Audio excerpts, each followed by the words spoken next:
जुलाई 2023 Peru के Amazon जंगल में सदियों से रहने वाली इक्टू ट्राइब के अंदर एक अजीब सा डर बैठ गया। इंटरेस्टिंगली ये डर किसी शेर, सांप या फिर जंगली जानवर का नहीं बल्कि अमेज़न जंगल के अंदर घूमने वाले एलियंस का है। अब इमेजिन कीजिए, रात का अंधेरा, दुनिया का सबसे घना जंगल और बस एक लालटेन। तभी बाहर से एक अजीब हमिंग साउंड आती है जो आपको अंदर तक बेचैन कर देती है। आप इस आवाज की मिस्ट्री से पर्दा उठाने के लिए जैसे ही लालटेन लेकर अपने घर के बाहर जाते हैं, आप अपने सामने 7 फुट लंबे ऐसे अजीब से हवा में उड़ने वाले एलियंस को देखते हैं जो वहां पर आपको नहीं बल्कि आपके चेहरे को चुराने आए हैं। ये कोई साइंस फिक्शनल नहीं बल्कि साल 2023 की वो रियलिटी है जो इस ट्राइब के साथ साथ पेरू के हजारों लोगों ने देखी। कुछ महीने, कई विक्टिम्स और एक ही कंप्लेंट। वो आसमान से उतरते हैं और चेहरे पील करके ले जाते हैं। We are standing deep inside the Amazon jungle where the local indigenous tribe has made a chilling claim. They say that aliens visit them every night. तो हाय गाइस, मैं हूं आकाश और अब मैं आपको इस दशक की सबसे अजीब उस मिस्ट्री के बारे में बताने वाला हूं जिसे जानने और समझने के बाद अमेज़न जंगल ही नहीं बल्कि आसपास की चीजों को देखने का आपका नजरिया भी एक ही झटके में बदल जाएगा।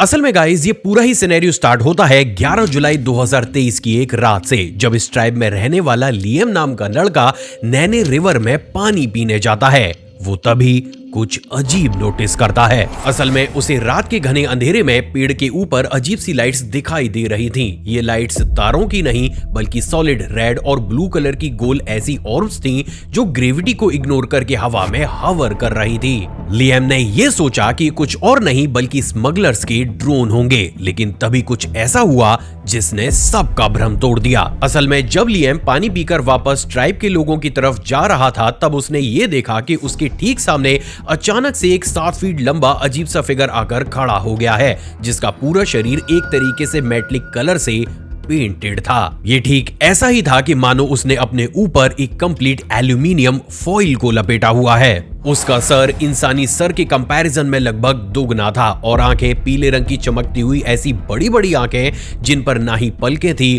और ना ही वो मूव हो रही थी। बेसिकली ये फिगर लियम को बस दूर से घूर रहा था। अब जब ये चीज लियम के साथ हुई तो वो इतना ज्यादा डर जाता है कि वो तुरंत ही भागकर ट्राइब के बाकी लोगों के पास जाता है, जहां पर जैसे ही उसने ये पूरा इंसिडेंट बाकी के लोगों को बताया, वो लोग तुरंत ही अपने हथियार लेकर उस जगह की तरफ भागे जहां पर लियम ने उस अजीब से फिगर को देखा था। हैरानी की बात यह है दोस्तों कि कई घंटे इधर उधर घूमने के बावजूद भी उन लोगों को इस फिगर का एक सिंगल नामो निशान तक देखने को नहीं मिलता।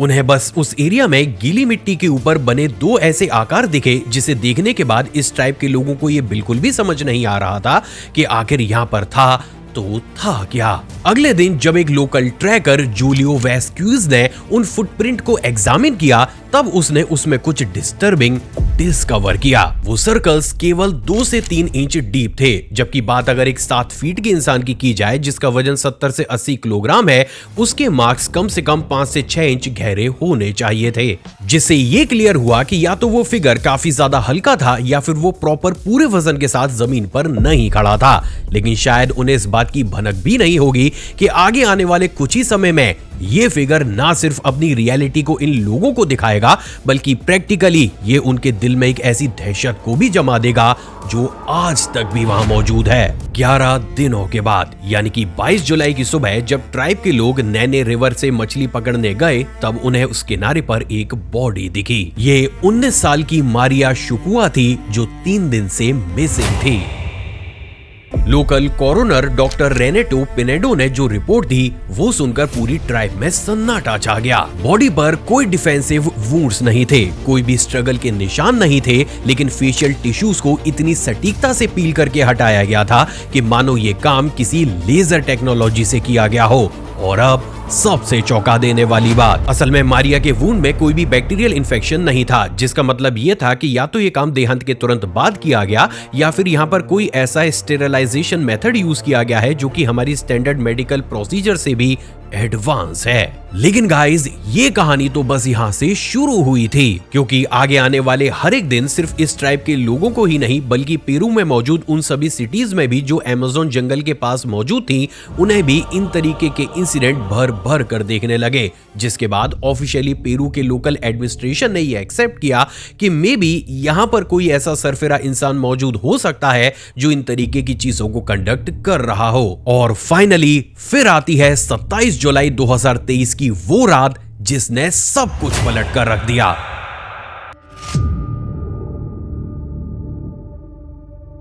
जुलाई 27, 2023 रात के करीब 11 बजे इस ट्राइब के लोग जब गहरी नींद में सो रहे थे, तभी अचानक से वो सभी एक अजीब हमिंग साउंड से उठ जाते हैं। हैरानी की बात यह है दोस्तों कि इस साउंड का पीछा करते हुए वो ये नोटिस करते हैं कि अचानक से उनके सामने दो 7 फीट लंबे क्रिएचर्स हवा में हवर करते हुए आ चुके हैं। Peruvian tribe claims it was attacked by 7-foot aliens.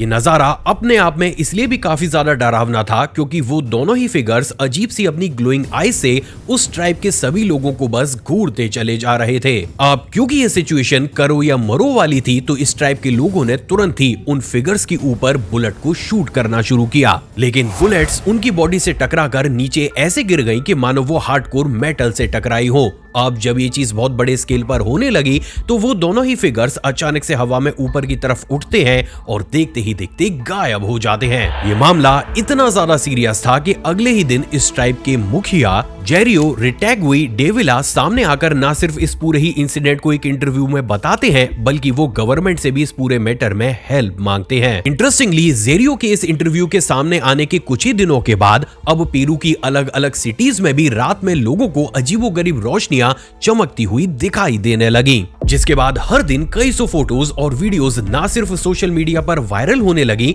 बल्कि लोगों ने फाइनली इस इंसिडेंट के बारे में आवाज उठाना भी शुरू कर दिया। अब क्योंकि ये मैटर काफी ज्यादा एस्केलेट करता हुआ चला जा रहा था, तो फाइनली पेरू गवर्नमेंट ने पेरू नेवी और लोकल एडमिनिस्ट्रेशन के साथ मिलकर एक नए प्रोजेक्ट को शुरू किया, जिसका नाम था प्रोजेक्ट पहला कैरेस। इंटरेस्टिंगली, इस प्रोजेक्ट में वो लोग अब ना सिर्फ इस जंगल के आसपास मौजूद सिटीज में परमानेंटली इन्वेस्टिगेट किया करते थे, बल्कि उनमें से बहुत से लोग अब इक्टू ट्राइब के लोगों के साथ भी रह रहे थे। अब सबसे चौंकाने वाली बात यह है दोस्तों कि कुछ ही दिनों के बाद यहाँ की पुलिस ने ना सिर्फ इस चीज को एक्सेप्ट किया कि रात में जंगलों से अजीबोगरीब आवाजें भी आती हैं, बल्कि उन्होंने इसके वीडियोग्राफिक एविडेंसेस भी दिखाए।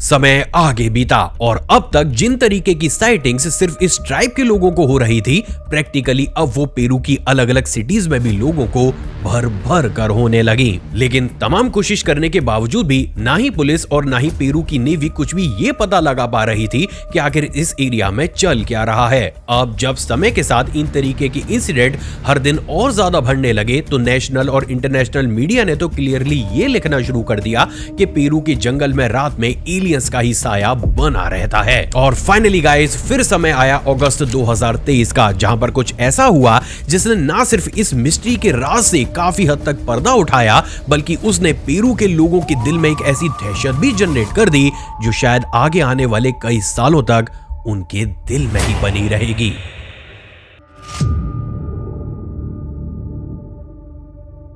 अगस्त 2023 की एक शांत रात, इक्टू ट्राइब में रहने वाली 15 साल की तालिया जब जंगल के किनारे पर थी, तभी वो ये नोटिस करती हैं कि अचानक से एक फिगर उनके सामने आता है और उनके चेहरे पर कुछ स्प्रे करता है। हैरानी की बात यह है दोस्तों कि जैसे ही वो स्प्रे तालिया की नाक के अंदर जाता है, उनका विजन पूरे ही तरीके से ब्लर हो जाता है। कुछ समय आगे और बीतता है और देखते ही देखते एक और फिगर ऊपर हवा से नीचे तालिया के पास आने लगता है। इंटरेस्टिंगली, इसके कुछ ही समय के बाद तालिया का पूरा ही चेहरा सुन्न हो जाता है और उसके बाद उन्हें अपनी गर्दन पर एक अजीब सी हीट सेंसेशन होने लगती है। अब जब ये सारी ही चीजें चल रही थी, तो तालिया ये नोटिस करती है कि वो दोनों ही क्रिएचर्स या फिर फिगर्स आपस में बातें कर रहे थे। बट गेस व्हाट, वो बातें किसी अजीबोगरीब आवाज या अननोन लैंग्वेज में नहीं, बल्कि लोकल लैंग्वेज में कर रहे थे। अब जैसे ही टालिया ने ये देखा कि वो दोनों ही फिगर आपस में किसी एक बात पर आर्ग्यूमेंट कर रहे हैं, तो उसने हिम्मत दिखाकर उनमें से एक फिगर को दूर धकेलकर तेज आवाज में चिल्लाना शुरू कर दिया। जिसके बाद जैसे ही उसकी आवाज ट्राइब के लोगों ने सुनी, वो तुरंत ही हथियार उठाकर उस डायरेक्शन में भागने लगे। इसके बाद अकॉर्डिंग टू टालिया, उनमें से एक फिगर लोकल लैंग्वेज में दूसरे से ये बोलने लगा कि रुको, अब हमें यहाँ से निकल जाना चाहिए। जबकि बात अगर दूसरे फिगर की जाए तो वो अमेरिकन एक्सेंट में ये बोल रहा था कि नहीं, हमें हमारा पूरा ही काम करके जाना है। फॉर्चुनेटली जब तक ये सारा ड्रामा चल रहा था, इस ट्राइब के लोग उस लोकेशन पर आ जाते हैं और उन दोनों ही फिगर्स को टालिया को छोड़कर ऊपर हवा में भागना पड़ता है। टालिया की गर्दन पर जख्म के गहरे निशान थे। अगले दिन जब डॉक्टर सोफिया मेंडिस ने उनको एग्जामिन किया तो उन्होंने ये बताया कि कट्स के एज पर कॉटराइजेशन की एक थिन लेयर मौजूद थी, जो नॉर्मली तब लगाई जाती है जब एक्स्ट्रा हीट का यूज करके स्किन को हटाया जाता है। ये चीज अपने आप में इंपॉर्टेंट इसलिए भी थी क्योंकि अभी तक लोकल एडमिनिस्ट्रेशन को जितने भी विक्टिम्स मिले थे, उन सभी के कट इसी तरीके के इतने ज्यादा परफेक्ट थे कि मानो उन्हें किसी जंगली जानवरों ने नहीं बल्कि किसी एक्सपर्ट सर्जन ने लगाया हो। इंटरेस्टिंगली डॉक्टर को टालिया के ब्लड में सेवोफ्लोरेंस के भी ट्रेसेस देखने को मिले, जो कि एक मॉडर्न एनेस्थेटिक एजेंट है जो नॉर्मली बड़े हॉस्पिटल्स में ही अवेलेबल होता है। अब टालिया के इस केस के बाद एक चीज जो on the spot he clear हुई वो ये थी दोस्तों कि अभी तक पेरू के लोग जिन तरीके के बींग्स को एक्स्ट्रा टेरिस्ट्रियल बींग्स मान रहे थे, प्रैक्टिकली वो कोई एक्स्ट्रा टेरिस्ट्रियल बींग्स नहीं बल्कि इंसान ही थे। तो अब यहाँ पर सवाल तो ये खड़ा होता है कि अगर वो इंसान है तो आखिर उनका शरीर बना किस चीज का है, और आखिर ये लोग इस पूरे ही एरिया में इस तरीके की अजीबोगरीब हरकत क्यों कर रहे हैं। वेल गाइस, बी रेडी, क्योंकि अब मैं आपके सामने इन्वेस्टिगेशन के बाद हमारे सामने आई दो ऐसी पॉसिबिलिटीज रखने वाला हूं जिसे किसी और को नहीं बल्कि आपको खुद अपना दिमाग लगाकर सॉल्व करना है।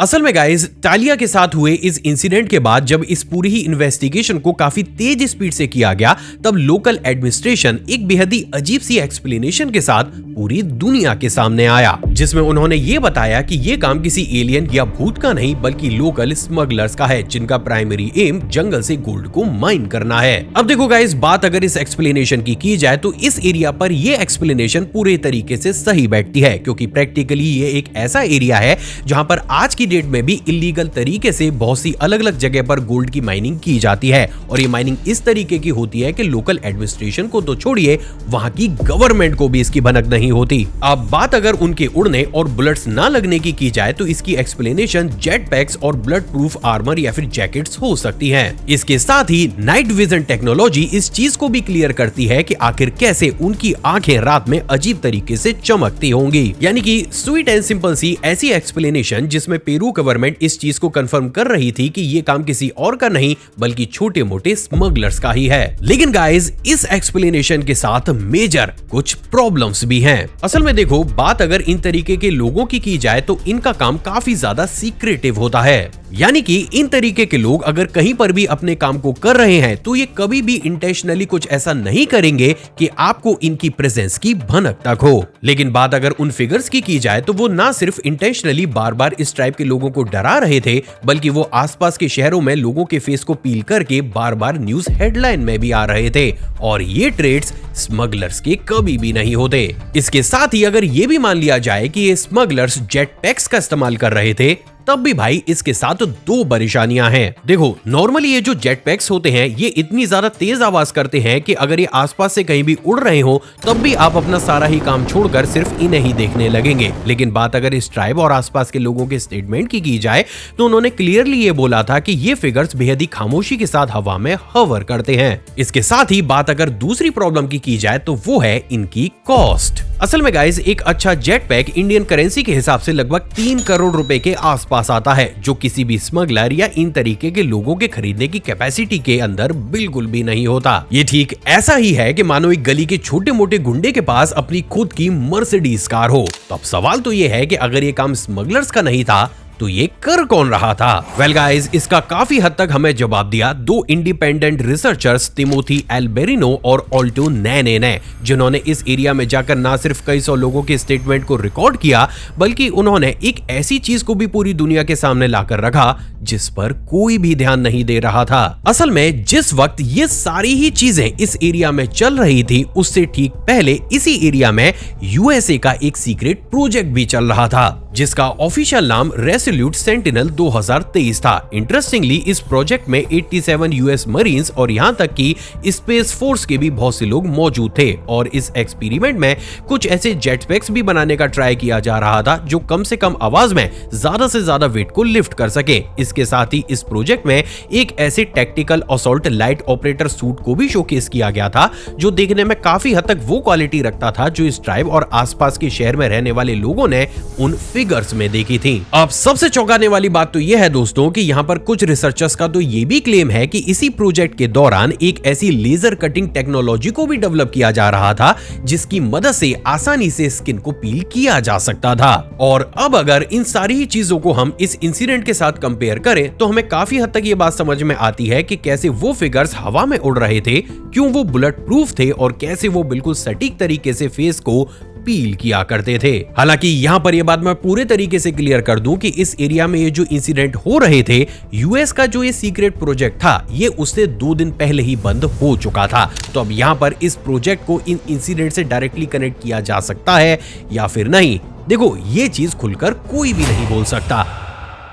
तो अब लास्टली हम पर एक सवाल बचता है कि अगर ऐसा था तो आखिर ये अजीबोगरीब हरकत करने की इन लोगों को जरूरत पड़ी ही क्या? देखो आज की डेट में ऑलमोस्ट हर एक कंट्री अपने एडवांस वेपन्स की टेस्टिंग करती है, और प्रैक्टिकली अमेज़न का जंगल एक ऐसी सिक्योर जगह है जहां पर ये जंगल जिन भी कंट्रीज में मौजूद है वहां पर उन कंट्रीज के सीक्रेट बेस होते ही हैं। क्योंकि देखो एक तो यहाँ पर मीडिया नहीं पहुंच पाती और आम लोगों को भी ना ज्यादा भनक नहीं होती है कि इसके अंदर चल क्या रहा है। अब नॉर्मली जब भी इन तरीके की टेक्नोलॉजी की टेस्टिंग होती है तो उसके लिए टेस्ट सब्जेक्ट्स को भी सेलेक्ट किया जाता है, और ये एक ऐसी डार्क रियलिटी है जिसे कोई भी नहीं झुकला सकता। अब बात अगर पेरू की जाए तो शायद यहाँ पर अपनी इसी टेक्नोलॉजी को टेस्ट करने के लिए अलग अलग लोगों को ही टेस्ट सब्जेक्ट बनाया गया, और ये बात दुनिया के सामने बड़े स्केल पर ना पहुंचे, इसलिए यहाँ पर एक बेहद ही स्मार्ट मूव को भी अप्लाई किया गया। असल में देखो पेरू के इतिहास में पिस्टैको नाम की एक फोकलोर बहुत फेमस है, जिसमें लोग ये मानते हैं कि कुछ ऐसे राक्षस भी मौजूद हैं जो इंसानी चेहरों को चुरा ले जाते हैं और ह्यूमन फैट को निगलकर अपनी जिंदगी जीते हैं। अब अगर इस केस में इसी पैटर्न को फॉलो करते हुए इस टेक्नोलॉजी की टेस्टिंग की जाए तो बहुत से वो लोग जो ज्यादा पढ़े लिखे नहीं हैं वो प्रैक्टिकली ये मान लेंगे कि इसके पीछे किसी इंसानों का हाथ नहीं बल्कि शायद उन्हीं राक्षसों का हाथ है। एंड गेस व्हाट, शायद पेरू में यही हुआ था। क्योंकि गाइज ये बात किसी से भी नहीं छुपी है कि इनिशियल स्टेज पर वहां के लोगों ने इस चीज को ज्यादा बड़े स्केल पर इसलिए भी लोगों के सामने नहीं रखा क्योंकि उन्हें ये डर था कि अगर वो राक्षस बुरा मान गया तो शायद आगे आने वाला उनका भविष्य ही खतरनाक होगा। और देखो गाइज इस चीज का थोड़ा बहुत एग्जांपल आपको इंडिया में भी देखने को मिल सकता है, जहां पर यहां पर भी टाइम टू टाइम जब प्याज वाली चुड़ैल या फिर मुंह नुचौआ जैसे चीजों का जिक्र ज्यादा होता है तो क्योंकि लोग इन चीजों के ऊपर ज्यादा बिलीव करते हैं तो इसी टाइम पीरियड में अलग अलग तरीके की चोरी या फिर इन तरीके के इंसिडेंट रैपिडली बढ़ जाते हैं। अब देखो गाइज सच तो ये है कि इन दोनों ही पॉसिबिलिटीज में से कौन सी पॉसिबिलिटी सच हो सकती है ये किसी को भी नहीं पता, बट सैडली आज भी इक्टू ट्राइब के लोग रात में अपने घरों के बाहर नहीं निकलते। आज भी टालिया के गले पर वो निशान है जिन्हें डॉक्टर्स तक देखकर कंफ्यूज हो जाते हैं। और सबसे इंपॉर्टेंट बात, आज भी हर कुछ महीने में अमेज़न के किसी न किसी हिस्से में ऐसी ही रिपोर्ट्स आती हैं जिन्हें मेन स्ट्रीम मीडिया हर बार इग्नोर कर देती है। अब देखो गाइज ये सारी ही इंफॉर्मेशन जानने के बाद आपको क्या लगता है कि भाई कौन सी पॉसिबिलिटी ज्यादा सही है या फिर इन दोनों के ही अलावा कोई और पॉसिबिलिटी जो आपके दिमाग में आती है उसे नीचे कमेंट सेक्शन में कमेंट जरूर कीजिएगा। गाइज अगर आपको मेरी ये मेहनत और रिसर्च पसंद आई हो तो हर एक वीडियो की तरह इस वीडियो को भी 6000 लाइक तक जरूर पहुंचाइएगा। चैनल पर नए हैं और विद प्रूफ इन्हीं तरीके की मिस्ट्रीज देखना पसंद करते हैं तो इस चैनल को सब्सक्राइब कर उस बेल आइकन को प्रेस जरूर कीजिएगा। अभी आपकी स्क्रीन पर आपको जो 2 वीडियोस दिख रही है ना भाई, इन्हें भी चेकआउट जरूर करना क्योंकि ये भी अपने आप में रहस्यमयी है। जय हिंद।